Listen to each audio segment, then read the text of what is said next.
नमस्कार, सुगम मार्गदर्शन पे आपका स्वागत है। आज मैं बात करूंगी कि सावन के महीने में कौन से 5 व्रत हैं जिन्हें शुरू करना महाकल्याणकारी महालाभकारी होता है। दोस्तों, हम सभी चाहते हैं कि जब हम कोई व्रत करें तो उसमें जो हमारी कामना है वो निश्चित रूप से पूर्ण हो। तो शास्त्र में कहा गया है कि सावन से यदि आप कोई व्रत शुरू करते हैं तो निश्चित रूप से वह व्रत जो है वह फलदायी होता है और आपकी मनोकामना पूर्ण होती है। इसलिए हम सबकी इच्छा होती है कि सावन से व्रत शुरू करें। अब जैसा कि आप सभी जानते हैं कि सावन में देवाधिदेव महादेव की पूजा होती है। महादेव से जितने भी जुड़े हुए व्रत हैं उन्हें सावन में शुरू करना सोने पे सुहागा है। वैसे ही महादेव कामनाओं को पूर्ण करने वाले माने जाते हैं, तकलीफों को हरने वाले माने जाते हैं।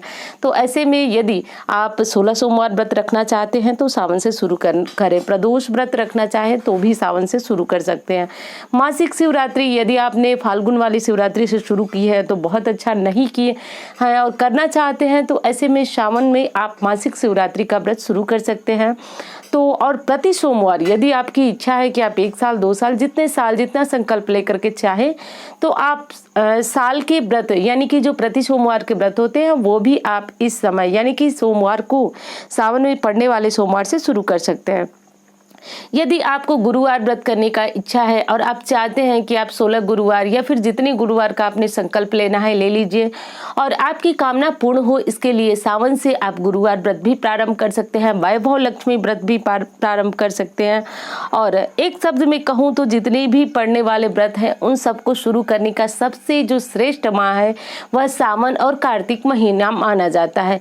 इस महीने में यदि आप ये व्रत शुरू करते हैं तो निश्चित रूप से आपकी कामनाएं पूर्ण होती हैं। और ऐसा हम लोग नहीं कह रहे हैं, कोई और नहीं कह रहा है, ये हमारे शास्त्र कहते हैं कि सावन से जब हम कोई व्रत शुरू करते हैं, कार्तिक से जब शुरू करते हैं तो उसकी पूर्णतया गारंटी हो जाती है, क्योंकि ये महीना बहुत पावन है, महादेव को बहुत विशेष प्रिय है और ऐसे में बहुत सारी आध्यात्मिक शक्तियां बरसती हैं। और जब आप इस समय कोई व्रत प्रारंभ करते हैं तो उसका पूर्ण होना निश्चित हो जाता है। तो ये छोटी सी जानकारी उम्मीद करती हूँ आपको बहुत पसंद आएगी। मिलती हूँ इसी तरह की वीडियो के साथ। धन्यवाद।